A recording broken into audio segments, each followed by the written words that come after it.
Commitments the last couple of years have seemingly got out of hand. There's a lot of kids at the table that will put on 4 or 5, 6 different hats. Even the last couple of years, we've seen some major productions when it comes to commitment videos and these high school student athletes telling the world, telling whatever audience they can muster, where they will be attending college for the next 4 or 5, 6, shoot, sometimes 7 years when you talk about those COVID years. But there are a lot of great commitments at the D2, D3, and NAIA levels from kids playing some high-level ball.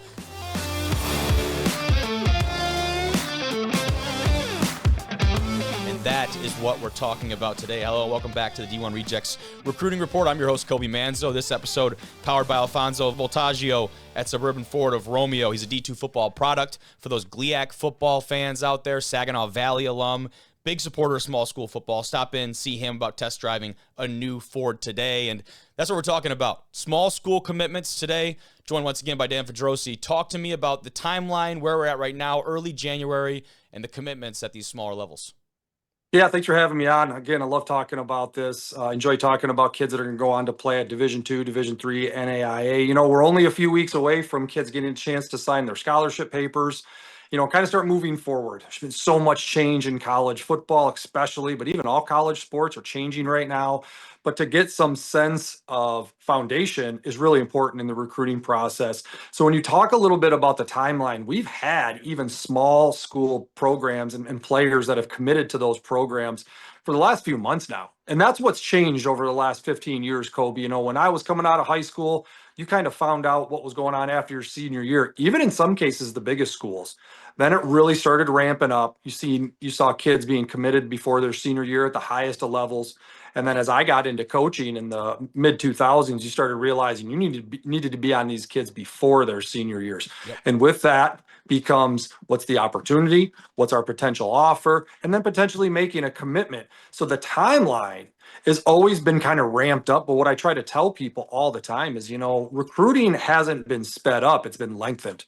There are some kids who will be in a legitimate recruiting process for 2 and maybe 3 years. And let that sink in. I give this as a reference. If anybody out there is ever looking for a job or recently has gotten a new job, you go, you search. Maybe it takes you about a month to find the right fit, go through some interviews, receive an offer, and you might be starting within 6 weeks from the time you start that. There's some of these kids that will go through a 72-month process of navigating offers, maybe even making a potential verbal commit before things are actually solidified. And in the Division II, Division III level, it's not that long, but it's still, we're asking a lot out of these kids and these families as far as the projections and the longevity of the process now. And we talked before about the offers and the side of that. And what does an offer mean? What does it mean to get an offer at each of these, different levels? And the answer is there's not one commonplace thing that this offer means that you see tweeted out. And I think the commitment is a lot in the same in that regard. What exactly are these kids committing to? And what do they need to know before making that statement and that commitment? Yeah, the thing that's really unique nowadays is you're actually seeing in some cases an offer is just an offer for us to recruit you, especially at the highest of levels. And even in the Division II or in most cases the Division III standpoints, because they don't always know exactly what their scholarship budget will be, or in the Division III case, what the financial aid situation will be for each individual family. Mm-hmm. So what you're talking about is almost an offer to be within our program, and we figure it out later. And that's a little bit of a gamble on both sides.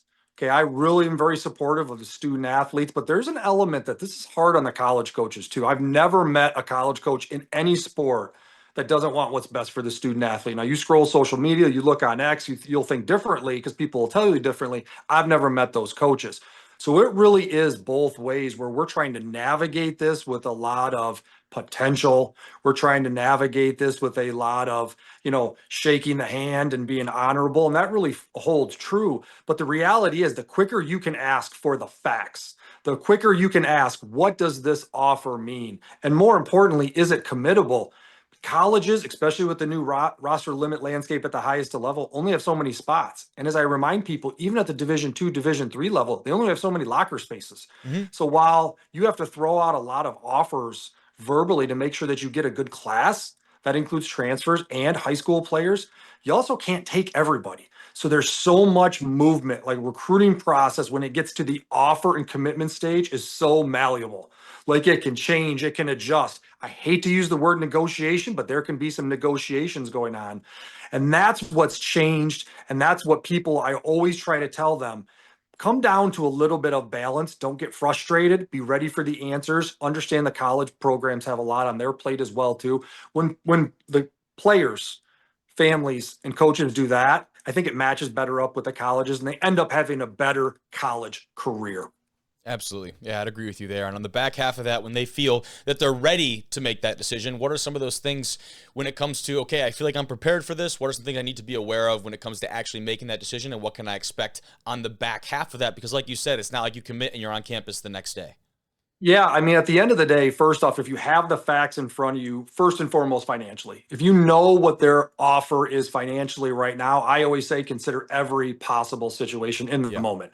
You think, oh, I'm going to turn 1 into 15. It's not always going to snowball. You're not going to be able to leverage everybody. Literally consider every program that has presented you the facts. It could be one program, it could be 10. But once you make that commitment, I strongly encourage people to move forward and no more looking back. Because in the small college world, when you come down to partial scholarships, yes, there's an element of a negotiation. Division III doesn't have that same element to be able to say, we're going to give you this kind of athletic aid, but there's a lot of moving parts on both sides. Looking back and saying, what if, or maybe we should have done this, never sets you up for success. Because what I talk to people about is once you make that commitment, if you're always looking forward and saying, we're going to do this to try to get another opportunity in 2 or 3 years, especially nowadays with the transfer portal, when is enough ever going to become enough? Right? I try to look at these things in 1 year cycles. And that's really how the colleges are set up. So the players and families should do the same. Yep. Once I've made my commitment, let's move forward for 1 year on this commitment and let's reassess everything. Maybe college sports isn't for you after a year. I'm not a huge try it out fan, but give them a year. Allow them to give you a year. And when you do that, you find yourself just continually stacking years, right? Like you stack those years and you look back and you say, man, that was an awesome 4 or 5 year career. But the ones that look back, the ones that say, man, we should have done this differently from a financial standpoint, or we should have asked for this, or we're not getting what we thought we were going to get now. Let's go to try to find it somewhere else.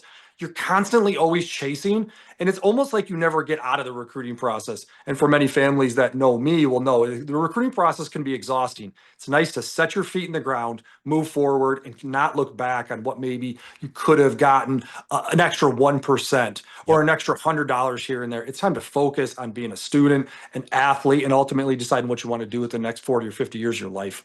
Absolutely. And that year-to-year basis, I mean, that's how the scholarships are structured. You're signing a 1-year deal at each point, each increment along your college career. And I think that's a good way of thinking about it in that yearly cycle. And so with the February signing day looming now, coming very soon, time to look at this next generation of playmakers we've been highlighting the last couple of weeks. Suburban Ford Romeo presents today's list of elite high school talent in Michigan and beyond. A little bit of a reach out there. And let's start with the defending national champions, Ferris State, making a big addition down in Metro Detroit there.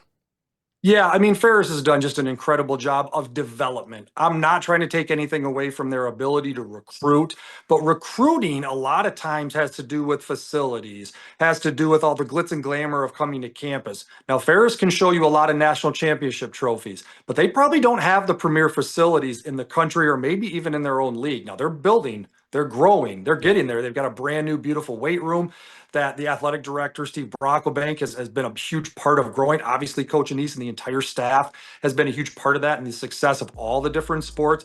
But when you think about Kendry Hardy out of Detroit Central, very good fit for Ferris because he can come in and develop. Not to say he won't be pressed into service right away. This program is somebody who will play the best player and any year in and year out, but you have a very big project, extremely long. I don't know if I love his top end today, but that gives you that standard Ferris approach. If he gains his top end and maintains that length, you're talking about an extremely long corner. Also very valuable on special teams, whether it be punt return, whether it be on punt block, being able to reach that punt, that kicker from a little bit further distance. All the different things that he can give you if he just gains that top end speed that I think he needs to improve and can and will when he gets to college.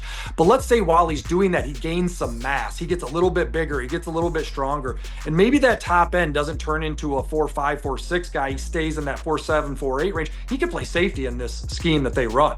He has the ability to run down and play in space in the alley on outside zone. He can cover tight ends and maybe even some receivers as they push up the middle of the field because he's got that length to be able to make up for maybe a lack of a little bit of speed. Great project. It's crazy. I don't always want to compare some of these really exciting new future prospects to all the greats that have gone on through the Glaek to play in the NFL, but he reminds me a little bit of Tavier Thomas, who went on to have a great NFL career, was a walk-on at Ferris, developed, nobody knew his name, and all of a sudden he's having this breakout year, and he ends up, I think, playing 6 or 7 years in the NFL, might still be playing. I remember his time with the Texans. Again, I'm not going to try to put all that on Kendry, but he's got those makings of a development project that Ferris has always been able to take and get them to their ceiling. And in his case, it could go one or two ways. And I think that's got to be really exciting for Ferris. And that's something we identified, too. You look back at the Slippery Rock game and a couple others, and Ferris State was a little undersized in that defensive backfield. I think at the cornerback position specifically, but I think across that DB room, that was an area I'm sure they're trying to target and get just bigger in. They have had some fantastic athletes at DB, quick twitch guys that can make plays on the ball, but size has been an area where they might have been lacking. Now, to get out of the Glaek, Siena Heights, talk about a team at the NAIA level, just picked up a big-time playmaker out of Macomb, Dakota. Tell me about Logan. Yeah, Logan Criteser from Macomb, Dakota. Here's the thing about Logan. When you look at what he's going to go do at Siena Heights, this is a player that maybe is undersized by a pretty good bit playing interior. So what will Siena Heights do with him? Will they try to take a player and maybe move him outside to a defensive end or maybe play him in a six technique off of that tight end? That's debatable. Usually you see kids go the other way.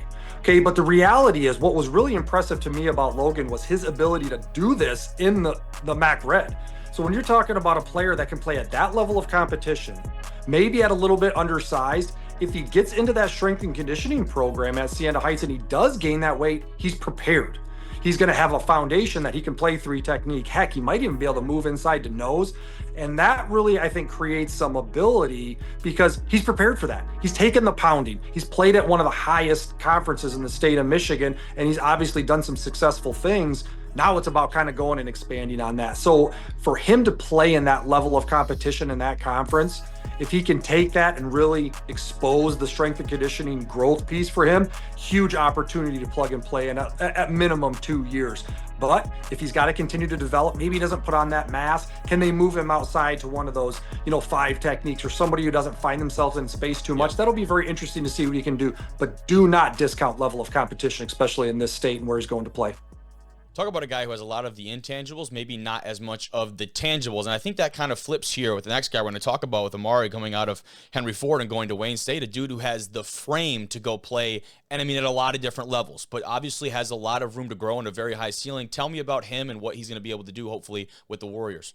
Yeah, so if you talk a little bit about Amari Moren out of Henry Ford II, here's the unique thing. Last week when we talked about Wayne State, we talked about how Coach Wheatley hadn't really gotten his foothold yet, and they needed just to get some ball play and fools, and I thought we found that with a linebacker last week. Now, what you are seeing is a kid that has all those tangibles: length, height. He has to increase his foot speed.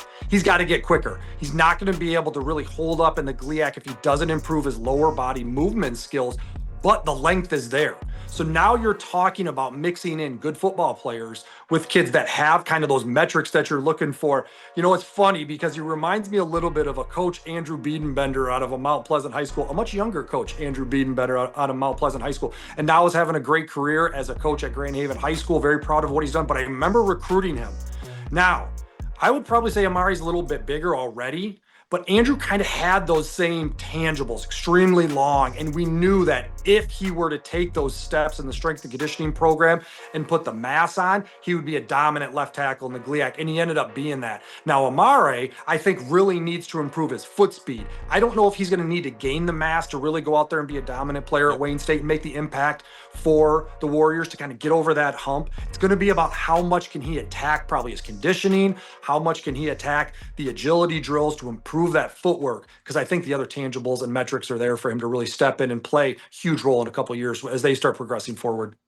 Absolutely. And another one of the top conferences in Michigan, arguably the best in the OAA Red there, West Bloomfield, the team that has pumped out a lot of great players and coaches alike. I played when Ron Bellamy was the coach there for the Lakers, and they're sending out another one to the Glaek level at the offensive line position, heading up to Davenport. Tell me about Dwayne.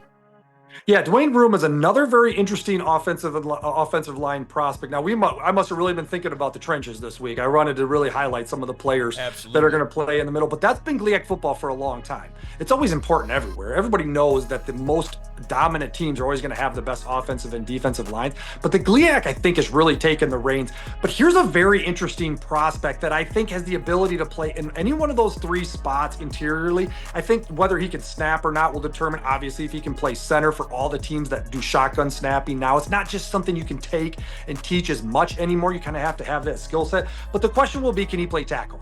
He plays tackle at West Bloomfield, but does he have the metrics to translate that to the Glaek really early? I don't know if he has the metrics, but he's got the technical skills. Like when you watched him and his ability to reach some players at defensive end, his ability to climb and work combos and move up to the second level, I think this is one of those players that could be a 5-position player. I hope he'll find himself a spot. And again, I think it'll be at one of the guard positions, but he could be that player that on any given Saturday early in his career, hey, the left tackle shoe came off, get in there. Yep. Dwayne, you're going in just to spot fill this for a position. And then you start gaining that experience and you start gaining that confidence. And again, the metrics might not be there. So maybe he has to slot himself in at right tackle. Again, being out on an island by himself might be a little bit tricky, but the technicality's there. And a lot of times, again, when you're a program like Davenport that's been right there, really close to some playoff berths, really competitive, I think when you're talking about a team that is right there, these are those technical players when you can move them around, you can fill them in. Could be the difference in a win here or there every season. And those wins are big for them because that one win could propel them to the playoffs any given year. Yeah, being a sixth man on that offensive line unit, especially when you have the potential to be a utility guy like that, can be a very important piece for a lot of those squads. And to move over now, talk about a squad over in Wisconsin at Whitewater. Tell me about Grant Goodrich. Yeah, Grant Goodrich out of Dexter. Now, this is a really interesting one. Whitewater has traditionally been one of the top tier Division III programs in the country, but what you've seen from the WIAC is there's been some other programs that have kind of taken the mantle a little bit. You've seen what North Central's done. Mount Union is making their rise again. I think for Whitewater to get back into that conversation where they had themselves with Coach Leopold running them into championship after championship after championship, you need some players like this, and you might even have to get out of your region a little bit. I thought it was very interesting to see a Whitewater go all the way to Dexter, Michigan, ask that kid to come over and drive and see the place and make that distance commitment. But when you get to Whitewater and you see a program that's got the facilities they have, which will rival any Division II program in the country, when you see a stadium that in their biggest games will have 20,000 people there, it's an incredible environment. So I give Grant a lot of credit for kind of looking outside the box. There's some really quality programs in the state of Michigan, but to be able to maybe be that one key factor in getting Whitewater back to where they were, this is a really interesting player because what I saw was really good physicality in space. You know, if he goes and he develops, he shows really good ball skills, especially tracking the ball as a safety. But to be able to run down into the alley, talked a little bit about it earlier with Kendry out of Detroit Central. He's got some of those same skill sets. He's not quite as long. So I think this is a player that could find himself slotted at safety, but he can do some really interesting things. He reminds me a little bit of a Casey Zenner who played at Ferris and played in the scheme that, and again, I don't want to kind of pigeonhole him into being one position because he's got a lot of flexibility, but Casey was able to take a Ferris program that was on the rise at the beginning of their national championship run. He could run the alley. He was physical. I see all those same things out of Grant. Physicality, ability to track the ball. He's going to have a huge impact on special teams. And at the end of the day, his growth and his ability to get into a top tier program, 3, 4, 5 extra plays a game at the safety position or even in special teams could get Whitewater right back in that national championship contention, and you could definitely see it. So good on them for getting a kid all the way over in Dexter, Michigan, pulling him away from those really good programs in the state and getting him to take the trip all the way over Highway 94, get himself into Whitewater. Could be a really good impact player here in a very short amount of time. And on the thought process of that, of getting someone out of Michigan, bringing them over to Wisconsin, what do you make of the contest between those WIAC teams and the Glaek? We've seen La Crosse and Oshkosh and a couple of these other squads come over and play these top-level Glaek teams. Some of them have been against Northern Michigan, but then you look back this year, the Eagles going into Grand Valley and playing an incredible game. And I'd imagine that a lot of that and those really competitive results definitely comes to the minds of some Michigan kids now when they open up the recruiting trail. Well, it does, but I'll tell you what, good on those WEAC programs for selling that in the recruiting process too. Hey, look at us. We went over and played a top tier program like Grand Valley and darn near beat them. No matter what Grand Valley's mindset was or not is irrelevant. You almost won the game. Yeah. No one's blaming Northern Illinois for a great win over Notre Dame. It's the same thing for lacrosse. You almost went over there and beat them. I'm talking about that on every recruiting visit if I'm on that staff. Look at how good the competition is here, because that's always going to be the knock on levels, right? I want to play at the highest level so I play against the best competition. Today, we just referenced 2 NFL players that went on to have great careers from Glaek programs. We talk about Casey Zenner, who's now a really strong candidate to be a fast rising Division I football coach.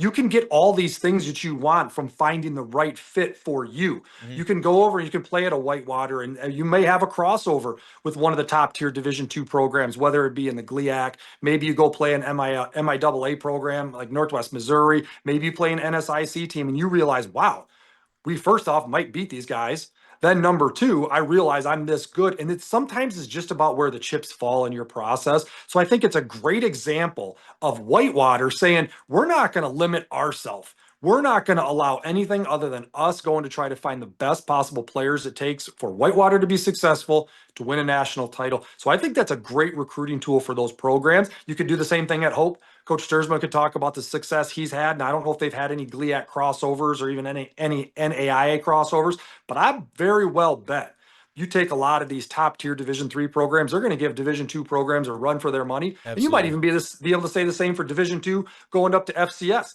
And I'll leave it with this. I will never forget when Ferris went out to play a North Dakota State team. And a guy by the name of Tim Polasek, who just led the Bison to their 10th national championship. That year, they won the national title, and he was the offensive coordinator.